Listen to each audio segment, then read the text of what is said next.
estamos falando de concepção, de mudança, ele fala, olha, não presumais, não entenda de você mesmo, esse entendimento que você tem no seu coração aí deve ser mudado, porque olha, vocês estão dizendo que tem por pai Abraão, mas eu vos digo que mesmo de pedras, mesmo dessas pedras aqui, Deus tem poder para criar filhos para si, porque não depende do sangue de Abraão, depende do poder de Deus. Filhos para Deus depende do poder dele. Eis que vos dou poder. O que é o Evangelho de Cristo? Não é poder de Deus para a salvação de todo aquele que nele crê? É esse poder que Deus tem dado aos homens. Porque para filhos de Deus, até mesmo das pedras ele pode fazer filho para si, porque depende do poder de Deus e não depende da carne de Abraão. Essa concepção, irmãos, de arrependimento como metanoia, mudança de concepção, nós vamos encontrar também em Lucas 13:2. Nós vamos ter que acelerar, que o tempo está acabando. Lucas 13:2. Naquele mesmo tempo estavam presentes alguns que lhe falavam dos galileus, cujo sangue Pilatos misturava com os sacrifícios que aqueles realizavam. Respondeu-lhes Jesus: pensai vós que esses galileus foram mais pecadores do que todos os galileus, por terem padecido tais coisas? Não vos digo. Antes, se não vos arrependerdes, todos de igual modo perecereis.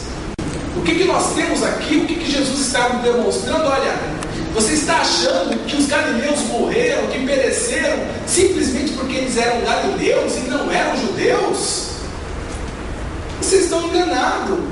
Se vocês continuarem pensando desta forma, se vocês não mudarem de concepção, se vocês não se arrependerem, de igual modo perecereis. Arrependimento, mude de concepção. Não tem nada a ver com o pai Abraão.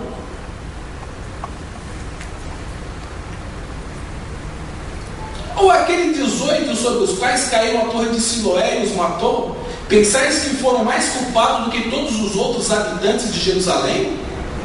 Então os fariseus chegaram e apontaram os galileus. Está vendo? Olha, os galileus lá, eles morreram e, sabe, misturaram o sangue deles no sacrifício que eles estavam fazendo. É por isso que eles eram mais culpados do que todos os homens. É por isso que eles morreram daquela forma.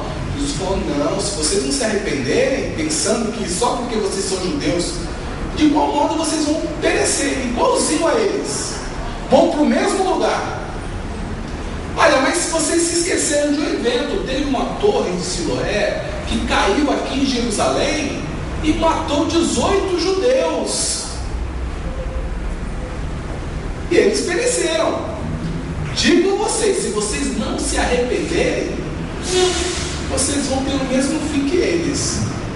Ou seja, eles estavam apontando para os galileus, uma catástrofe que houve entre os galileus. Jesus mostra que dentro de Jerusalém também aconteceu catástrofe e que eles pereceriam de igual modo se não mudasse de concepção. Aquela ideia, olha, somos filhos de Abraão. Consciência. As pessoas falam que o arrependimento se dá pela consciência. Nós temos que observar que o arrependimento verdadeiro, o arrependimento bíblico, não tem relação com a consciência do homem. João 8, versículo 9. O arrependimento verdadeiro tem relação com a palavra de Deus.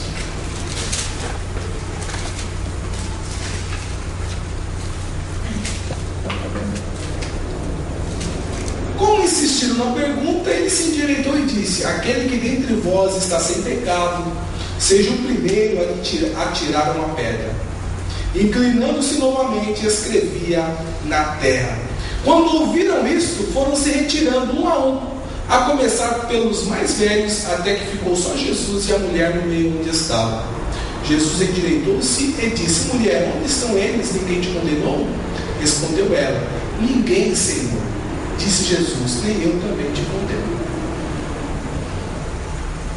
A consciência deles acusou eles naquele momento.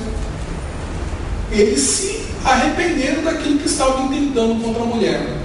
se arrependeram de tentar a Cristo com aquele circo que eles estavam montando ali. Só que eles foram salvos. Irmãos, o arrependimento produzido pela consciência humana não produz salvação. O arrependimento é aquele produzido pela palavra de Deus, que muda a concepção do homem em como se salvar. Antes de você ser crente, você acreditava que se fosse lá no Juazeiro, você seria salvo. Se você fizesse um sacrifício, diferente de todo mundo, você seria salvo. Você acreditava que sendo bonzinho, você seria salvo. Mas quando você teve contato com o Evangelho de Cristo, você ouviu uma mensagem diferente. Necessário vos é nascer de novo. Entrai pela porta estreita. É isso que te produziu o verdadeiro arrependimento, a mudança de ideia, a mudança de concepção. É essa mudança de concepção que é o verdadeiro arrependimento. Não adianta ficar triste, cabisbaixo, chorar. Isso não é arrependimento produzido pelas Escrituras. O arrependimento produzido pelas Escrituras é a mudança de concepção concernente àquilo que nós comemos, aquilo que produz vida em nós. Tristeza, irmãos. Tristeza tem alguma coisa a ver com arrependimento? Vamos dar uma lida em Lucas, versículo 23, 48. Capítulo 23, versículo 48.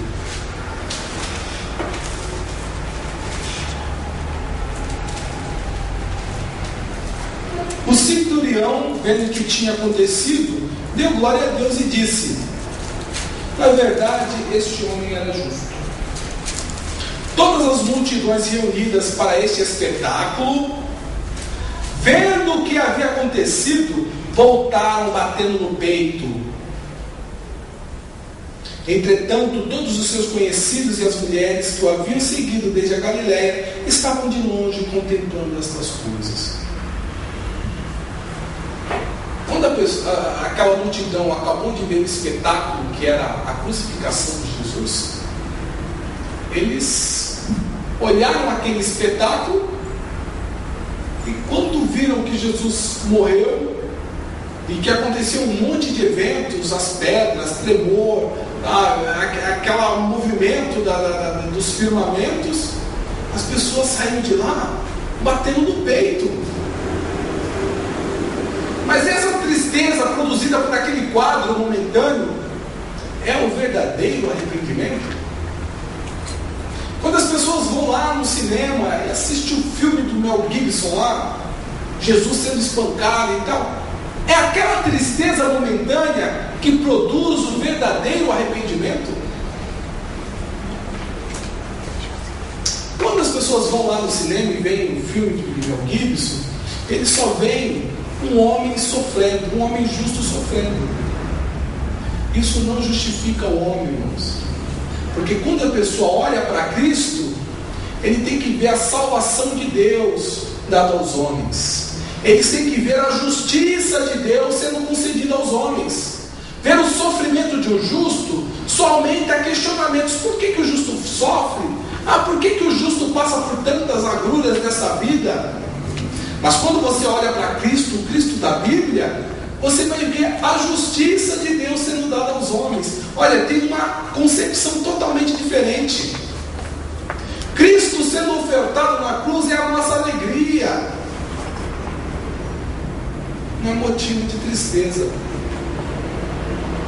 Só que quando as pessoas vão ao cinema, elas batem no peito, choram, lamentam. É muito diferente o verdadeiro arrependimento produzido pela palavra de Deus do que esse arrependimento produzido pela consciência, pela tristeza. Obras mortas. Irmãos, o arrependimento que as pessoas têm no mundo com relação às suas obras é o arrependimento de obras mortas. Ele entrou por Adão, a porta larga, e ele segue por um caminho largo de perdição. Durante esse trilhar de caminho largo que está conduzindo ele à perdição, ele toma muitas atitudes na sua vida. Ele acaba se arrependendo. Mas como ele entrou por Adão, e em Adão todos morreram, todos pecaram, ele é uma pessoa morta. Porque para Deus, aqueles que estão distanciados dele, estão mortos. Todas as obras que ele produz aqui, são obras mortas. Se ele se arrepender das obras dele aqui, isto não faz diferença diante de Deus. Um arrependimento de obras mortas. Ele, como morto, ele só vai produzir obras mortas. Uma pessoa contaminada, uma pessoa imunda, tudo que ele toca se torna imundo. Tudo que uma pessoa faz, que é imunda, que é morta, que está separada de Deus, é imundo. E por mais que ele se arrependa das suas ações, é simplesmente arrependimento de obras mortas. Então é um conceito que nós temos que dar uma observada para que nós não possamos incorrer em erros com relação à interpretação de algumas nuances da Bíblia. Nós chegamos ao final da nossa aula, irmãos. É um pouco dinâmica porque envolve muitas figuras. Para a gente estudar a Bíblia, nós temos que estudar muitas figuras.